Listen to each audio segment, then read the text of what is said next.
the utilizing the word smooth as far as the transition is kind of funny in retrospect, as far as me transitioning from a medical technologist working in a flow lab facilitating a solid organ transplant to securing a role as an infection preventionist. Why? Because I started during the pandemic. And what funner time to start within the field of infection prevention than, the COVID-19 pandemic.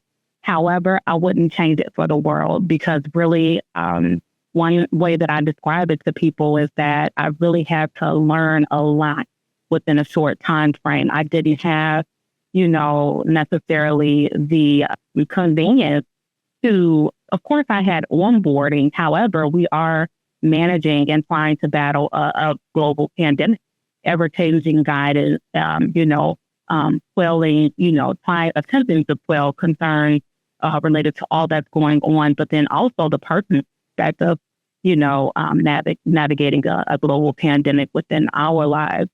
So when I transitioned into that role, prior to transitioning into the role of infection prevention, the pandemic initially, we got our first case down initially, spread when I was a medical technologist working in a lab. So just dealing with some of the challenges that we had to face related to that. But then transitioning into IT, it really, critical thinking skills was something that, it was necessary to absolutely have critical thinking skills.